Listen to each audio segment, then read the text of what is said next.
I think everybody in that audience knows that they're going to die. They would just rather die in old age at 85 or 90 instead of dying at 40. And the reality is that when you lose your health care, you are much more at risk of early death. And when rural hospitals close because of this bill, when drug treatment clinics close in Iowa and rural America because of this bill, more people will die at a younger age. So the reality is this bill is about life and death. And for what? I mean, I guess that's the problem here for many of us, is that they're cutting Medicaid, throwing 15 million people off their health care in order to fund a tax cut for the super wealthy and for corporations. That is just fundamentally immoral. It's immoral and it's unethical. I don't understand why they're doing it, except that Donald Trump only really knows billionaires. He only knows corporate CEOs. And so his instructions to Republicans are reward them, help them, and no one else. I wish Joni and others saw the immorality of what they're doing. Corruption has been the theme of Donald Trump's administration, but throughout most of it, we've seen that corruption done publicly. And Donald Trump does that for a specific reason. He thinks if he shows you his hand, no one will hold him accountable. Except for one event, his crypto dinner, which is continuing to cause problems for Donald Trump, especially with the legal action being taken by Congressman Jamie Raskin to hold Donald Trump accountable in front of Congress and the entire country that has the White House panicking. We're going to get into it all, but before we do, if I could quickly ask you to leave a like on this video, and if you haven't already and you enjoy our channel, to hit that subscribe button. It goes a long way, and it really does mean a lot to me. Now, before we get into the White House's freakout in response to Jamie Raskin, I want to start with a little bit of context on this whole situation from Senator Chris Murphy right here. Ask on a different topic about the president and the fact that he hosted a private dinner for top investors of his cryptocurrency last month. I know you've been very outspoken about the president's use of his meme coin, calling it corruption on steroids, and more. But I want to talk about the consequence of Congress really not legislating regulations about this crypto and so many other issues. Is there some, I'm not saying that Congress is culpable for what the president is doing, but on issues like this, does there need to be regulation? Absolutely. And we have a chance right now in the United States Senate to stop the president's corruption.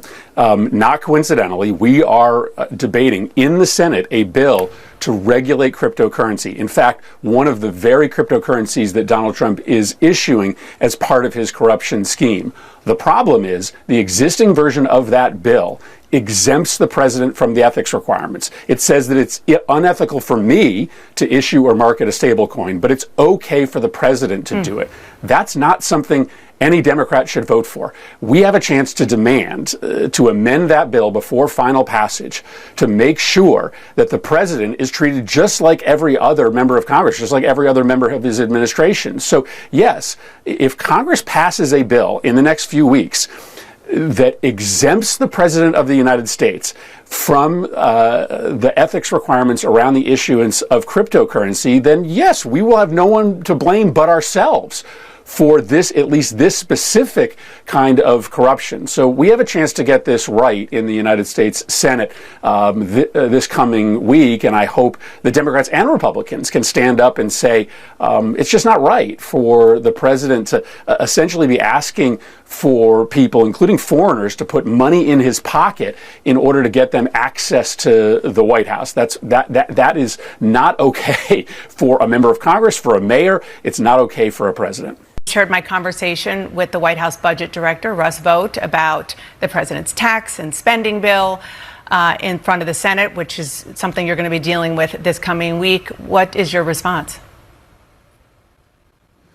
Well, this Republican budget bill is an absolute disaster for the country, in particular for middle class and poor people, because it kicks 15 million people, working Americans mainly, off of their health care. And for what? In order to finance a tax cut, the majority of which is going to corporations and billionaires. $1 trillion of that tax cut goes to the richest 1%. It also adds enormously to the deficit. And I heard him try to claim that that's not true. It's just unreal the amount of gaslighting this administration is doing. I mean, it is a fact. The difference between passing this bill and not passing this bill is the addition of $3 trillion to the national debt. And that's not me saying that. That's the credit rating agencies that impact our entire economy. Moody's just downgraded the United States credit. They didn't do that under Joe Biden. They did that under Donald Trump because they look at this bill. They look at the attack on the middle class and the diminution in spending power that will come with it for the middle class and the deficits. And they say that if implemented, this bill is going to make the American economy much weaker. So this bill is what it is. It is just an attempt to enrich Donald Trump's billionaire class, all his Mar-a-Lago friends, his corporate friends, at the expense of ordinary Americans. And they should just tell the truth about it. I am so glad that Senator Murphy has just been hammering home this message and bringing attention to it. We had him on the show to discuss it. If you haven't checked out that interview, you certainly should. But we need more people speaking up. The White House doesn't want anyone talking about this. Before we get into Jamie Raskin, let's just take a minute to remember what Carolyn Levitt said when she was pressed about those attending this event. You're welcome. Thanks for being here. Garrett, go ahead. Caroline, you guys are very proud of your record on transparency. I have two transparency-related questions for you. Sure. On the president's dinner tonight, will the White House commit to making a list of the attendees public so people can see who's paying for that kind of access to the president? Well, as you know, Garrett, this question has been raised with the president. I have also addressed the dinner tonight. The president is attending it in his personal time. It is not a White House dinner. It's not taking place here at the White House. But certainly I can raise that question and try to get you an answer for it. Okay, and on the Qatari aircraft, the Air Force has said they're going to classify all the information about the work that has to get done to bring it up to snuff to be Air Force One. Previous Air Force One contracts, including the one that the president entered into in 2018, are public. That's available knowledge. Will the White House commit to releasing who's doing that work and the cost of that work? I understand that some elements might be classified about specific systems, but will you commit to releasing that basic information so people can see ultimately what this costs? Well, Garrett, as you know, that's a question for the Department of Defense and the United States Air Force, who is accepting this jet as part of their fleet. Declassify anything he wants. Well, you'll have to ask the Department of Defense and the United States Air Force, who is accepting this jet as part of its fleet. Not only would she not answer because she was too terrified, but she made up one of the more ridiculous lies that I've ever heard, that Donald Trump was attending in his personal time. I didn't know you got that as president. I didn't know that you got to just turn the switch on and off.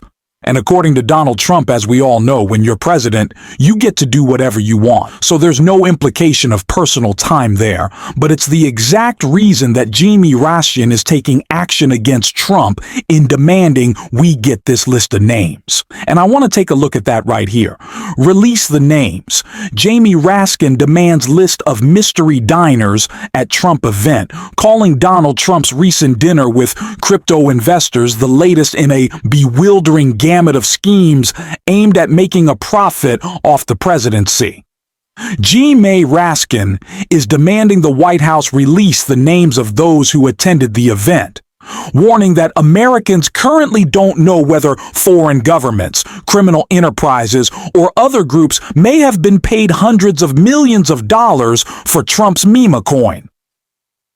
Little is known about many of the top purchasers of Donald Trump's meme coin, according to an analysis by the Washington Post, which found 28 untraceable ghost wallets were behind some purchases.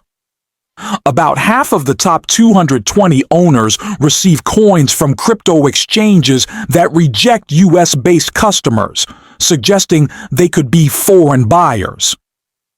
A close analysis of the top buyers on the leaderboard on the website of Donald Trump's meme coin shows that a majority of the attendees appear to be foreign nationals who purchased the token through offshore cryptocurrency exchanges that prohibited U.S. customers from participating, wrote Raskin.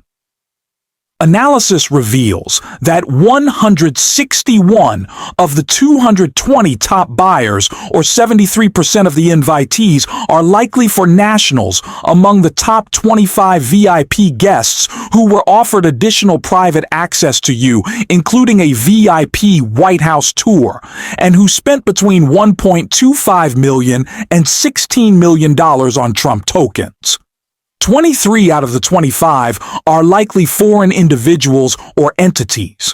The congressman also asked what steps the White House had taken to determine the source of funds used by purchasers to pay for the coin, noting if the money came from foreign governments, the purchasers could be seeking to influence the president. I write today to demand that you release the list of names of all the attendees at this dinner and provide information about the source of the money they each use to buy Trump coins so that we can prevent illegal foreign government emoluments from being pocketed without congressional consent, wrote Raskin.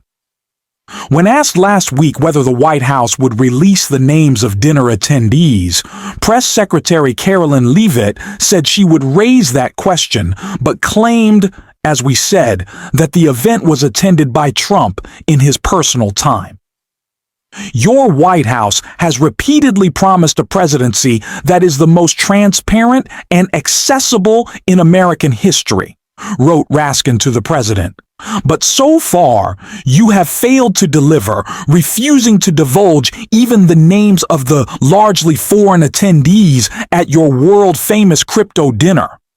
The American people deserve better. And given our constitutional structures against foreign government money going to our president, this is a matter of great urgency and importance. We deserve to know who is paying for access to our president and what steps you took to ensure that the funds you received are legitimate and legal rather than the proceeds from foreign states or monarchs or illegal activities. Thank God we have leaders like Jaime Raskin and Chris Murphy working to hold Donald Trump accountable on what is by far the most insane corruption scheme we have ever seen. And this is exactly how we need to be labeling the Republican Party as we continue to fight back, and someone who is making sure that label sticks. And if you want to help boost this video and you enjoy, you can hit that subscribe button, you can leave a like on this video, and if you're stuck around to the end, you can drop a blue heart in the comments or just say, "Hi, thank you for your support." And until next time, I'll see you soon.